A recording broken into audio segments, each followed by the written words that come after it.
যে ইউনূস 5 বছর থাকতে চান, ইউনূস বিদেশিদেরকে এখানে নিয়ে আসছেন, ইউনূস সাম্রাজ্যবাদের চক্রান্তের ক্রীড়নকে পরিণত হচ্ছেন। এখন আরও ডালপালা গজিয়ে সমস্যাটা এমন জায়গায় চলে যাচ্ছে, একটা নো রিটার্ন পয়েন্টে চলে যাচ্ছে সেই জায়গায়। ঠিক অনুরূপভাবে রাজনৈতিক দলগুলোকে এত হেয় প্রতিপন্ন করা হচ্ছে, একের পর এক রাজনৈতিক দলগুলোর বিরুদ্ধে এমনভাবে প্রচারণা চালানো হয়েছে, মনে হচ্ছে যে রাজনৈতিক দলগুলোই বাংলাদেশের সবচেয়ে অথর্ব এবং অকর্মণ্য লোক। মানে ফ্যাসিবাদের এমপিত্ব গ্রহণ করেছেন অত্যন্ত লজ্জাজনক এবং নোংরাভাবে, এবং ইতিহাস আজকে তাকে ভুলে যেতে বসেছে। প্রিয় ভাই ও বন্ধুগণ, সালাম ভাই সেরকম একজন মানুষ যিনি শুধু এই রাষ্ট্রের স্বাধীনতার জন্য সংগ্রাম করেন নাই, ওইরকম মুক্তিযোদ্ধারা যারা সুবিধাবাদী ছিলেন তাদের কাতারেও সামিল হন নাই, বরং নিজের সর্বস্ব বিলিয়ে উনি সংগ্রাম করেছেন। ফলে আজকে সালাম ভাই হয়ে উঠেছেন আমাদের জন্য একজন পথ প্রদর্শক।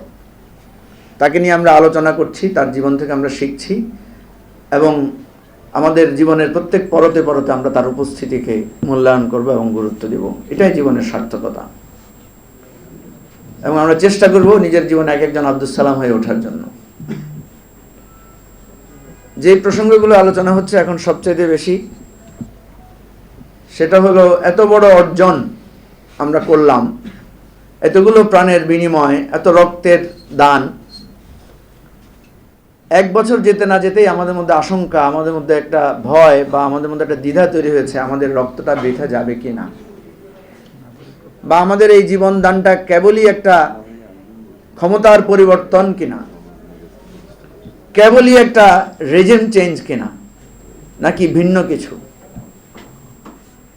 আমাদের মুক্তিযুদ্ধের খুব অল্প সময় পরে আমরা দেখলাম আমরা বিভক্ত হয়ে গিয়েছিলাম। যিনি আমাদের ঐক্যের কেন্দ্র ছিলেন শেখ মুজিবুর রহমান, তিনি আমাদেরকে বিভক্ত করেছেন, তিনি স্বৈরশাসন ফিরিয়ে এনেছেন, তিনি সংবাদপত্রের কণ্ঠরোধ করেছেন, তিনি গণতন্ত্রের টুটি চেপে ধরেছিলেন। আজকে কেন যেন মনে হচ্ছে ইতিহাস কি আমরাও সেই জায়গায় যাচ্ছি। আজকে প্রফেসর ইউনূস আমাদের জাতীয় ঐক্যের কেন্দ্রবিন্দু। আমি যদি এইভাবে রিলেট করার চেষ্টা করি, যে যাকে আমরা ডান বাম উত্তর দক্ষিণ সবাই মিলে একজনের কথায় আমরা এক কবিতার ছন্দে আমরা মহাবিষ্ট হয়ে একটা স্বপ্ন দেখেছিলাম, তিনি আজকে আমাদের কাছে নানা প্রশ্ন বানিয়ে আমরা তাকে জর্জরিত করছি, তার সম্পর্কে প্রশ্ন তুলছি, তার কাছ থেকে প্রাপ্তি অপ্রাপ্তির হিসাব মিলাচ্ছি, তাকে সমালোচনা করে তাকে সঠিক পথে রাখার জন্য আমরা সবাই মিলে চেষ্টা করছি। দেখেন, এখনো সেই রেকর্ডগুলো পাওয়া যাবে খুঁজলে, আজ থেকে 2 বছর 3 বছর আগে, 1.5 বছর আগে যে কথাগুলো আমরা শেখ হাসিনাকে বলেছিলাম। আমরা যারা এই মাঝামাঝি রাজনৈতিক দলের সদস্য, আমরা 2 পক্ষকেই বলেছিলাম। আমার এখন স্পষ্ট মনে পড়ে যে শেখ হাসিনাকে উদ্দেশ্য করে আমরা বলেছিলাম, আপনি গণতন্ত্রের পথে ফিরে আসেন, আপনার হয়তো সাময়িক পরাজয় ঘটবে, কিন্তু আপনি ফ্যাসিবাদের অতল গহ্বরে তলিয়ে যাবেন না।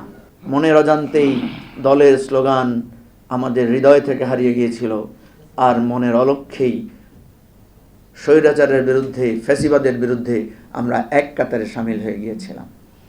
কিন্তু 24-এর পর ইতিহাসের সেই দুর্ভাগ্যের পুনরাবৃত্তি, যারাই সংগ্রামের ডাক দেন তারাই সর্বপ্রথম বিভেদের সূচনা করেন, যারাই ঐক্যবদ্ধতার স্বপ্ন দেখান তারাই বিচ্ছেদের বিউগল বাজিয়ে আমাদের মনে এক ক্ষত তৈরি করেন, যেটা হয়েছে। আমরা দেখলাম চোখের সামনেই বিএনপি, জামাত, এনসিপি, নাগরিক কমিটি, বৈষম্য বিরোধী ছাত্র আন্দোলন, আমরা আবার আগের জায়গায় ফিরে এলাম, আবার দলীয় স্লোগানে ফিরে এলাম, আবার নিজের সেই হীন স্বার্থ চিন্তায় আমরা বিচ্ছেদ হয়ে গেলাম। ইতিহাস যখন লেখা হবে 2 বছর 5 বছর পর, তখন এগুলো এইভাবেই লেখা হবে, আমাদের এই ব্যর্থতাগুলা এইভাবেই উঠে আসবে, এবং সেখানে আমাদেরকে দায়ী করা হবে যে আমরা কেন পারলাম না। প্রিয় ভাই ও বন্ধুগণ,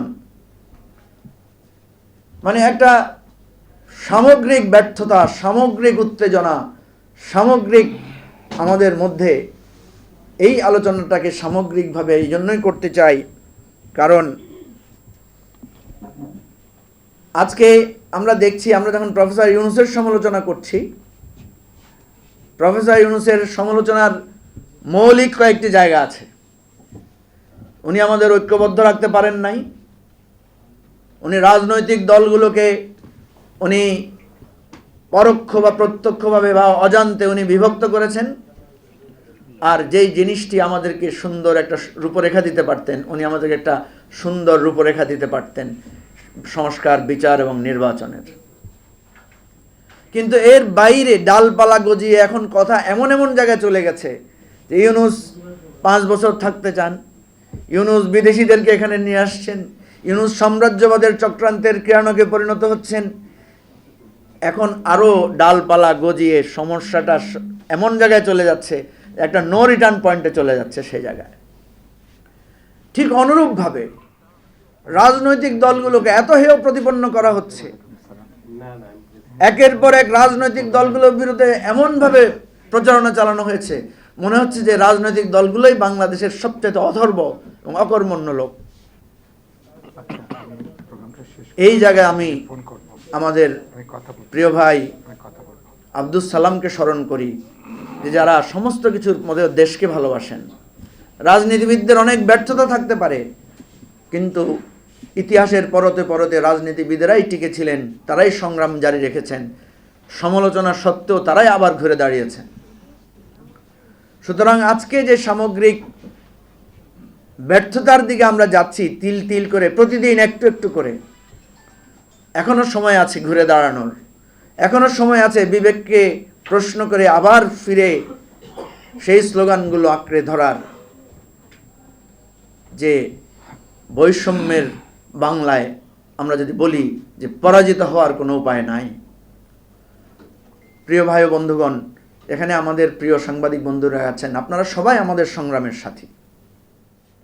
ওই উত্তপ্ত রাজপথে গুলির আওয়াজে, বোমার অন্ধকার ঢেকে যাওয়া ছায়ার মধ্যেও আমরা আপনাদের পদস্পর্শ পেয়েছি, আপনাদের ভালোবাসা পেয়েছি, আপনাদের আহ্বানে, আপনাদের স্পর্শে আমাদের মিনমিন কণ্ঠগুলো মানুষের সামনে তুলে ধরতে পেরেছি।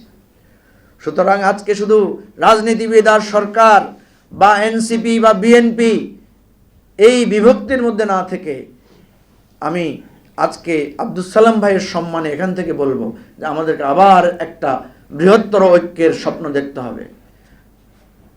সমালোচনার পাশাপাশি ঐক্যবদ্ধতার মালা কিভাবে গাঁথতে হয় সেরকম একটা পরিকল্পনা আমাদের করতে হবে। তাহলেই আব্দুস সালামের জীবন স্মরণ করা, তার জীবন আলোচনা করা, তার জন্য প্রার্থনা করা আমাদের সফল হবে। আসুন আমরা সেই একটা পর্যালোচনা, আত্মপর্যালোচনা এবং আত্মসংশোধনের পথে একটা জাতীয় মুক্তির পথ আমরা খুঁজি। সবাইকে ধন্যবাদ। আসসালামু আলাইকুম।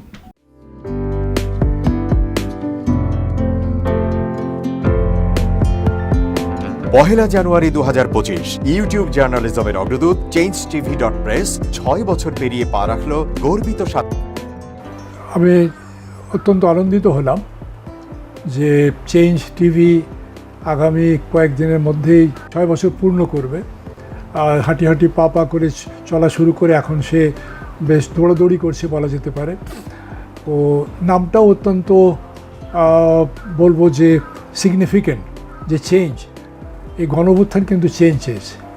সেই হিসেবে তোমার টেলিভিশনের, তোমার এই চ্যানেলের নামের একটা যথেষ্ট মিল পাওয়া যায়।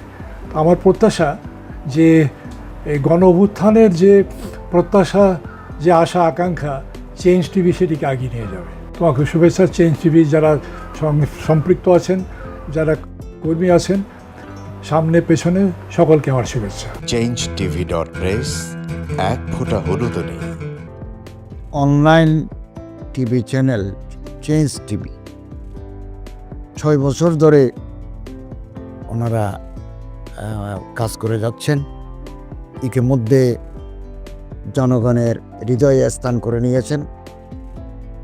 প্রায় 22 লাখ সাবস্ক্রাইবার আছে। আর যে কোনো অনুষ্ঠান 10 লাখের মতো মানুষ এটা প্রতিদিন মানুষ দেখে থাকে। আমিও এই চ্যানেল নিয়মিত দেখি। তো চেঞ্জ টিভির পক্ষে আমির মোমিনুল মানিক সাহেবের উপস্থাপনা, প্রশ্নের ধরন, এগুলো জনগণ দেখতে চায়, শুনতে চায়।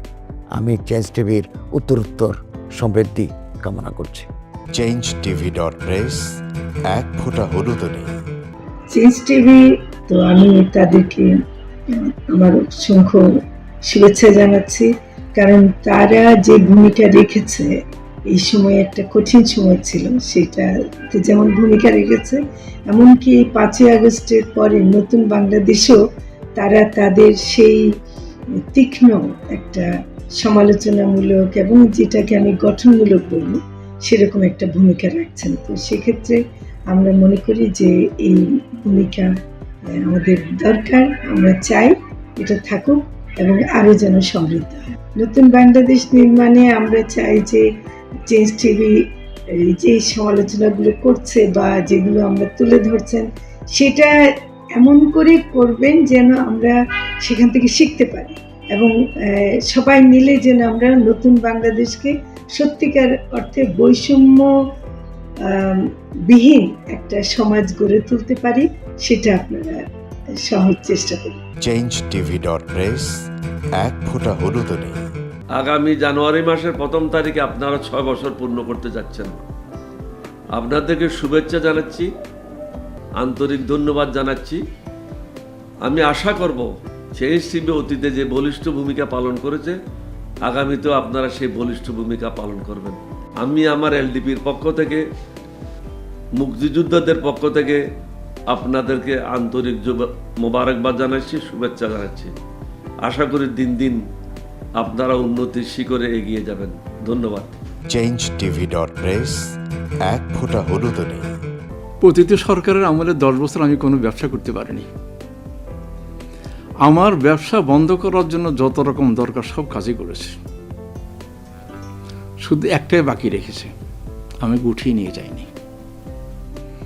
নয়া দিগন্তর মাধ্যমে যাদেরকে আমরা চেষ্টা করেছি সার্ভিস দেওয়ার জন্য, এরা আমাদের অনেকেই খোঁজখবর রেখেছে, ব্যস্ততার জন্য হয়তো দেখা সাক্ষাৎ হয় না, কিন্তু আমি একজনকেই পেয়েছি। তিনি হলেন চেঞ্জ টিভির আমিরুল মোমিন মানিক। উনি এক সময় দিগন্ততে ছিল, সেই হিসাবে আমাদের জানাশোনা ছিল। ওনার একটা ইন্টারভিউতে আমার খুব পছন্দ হয়েছে, সেজন্য আমি ওনাকে 10:30টার সময় ফোন করেছি। উনি উত্তরে বললেন, গলাটা খুব পরিচিত, প্রথমে হয়তো নামটা বুঝে সারেননি, আমার নামটা খেয়াল করতে, আমি সাথে সাথে নাম বলেছি এবং বললো যে 3 দিনের মধ্যে আপনার সাথে আমি দেখা করব। ওনার কমিটমেন্ট অনুযায়ী সেইভাবে এসছে এবং উনি বলছে আপনার যত দুঃখের কথা সব বলেন, আমি প্রচার করব। আমি সত্যি সত্যি ওনার কাছে খুবই কৃতজ্ঞ। আমার মনে যেসব ক্ষোভ আছে, যেসব দানা বেঁধে আছে, আমি কিছুটা হালকা হয়েছি ওনার সাহায্যে। আমি চেঞ্জ টিভির উত্তরোত্তর সমৃদ্ধি কামনা করি এবং ভবিষ্যতে যেন আমার মতো একজন নাম না জানার লোককে চেঞ্জ টিভির সামনে এনে তাকে যেন উদ্বুদ্ধ করে। changetv.press এক ফোঁটা হলুদও নেই।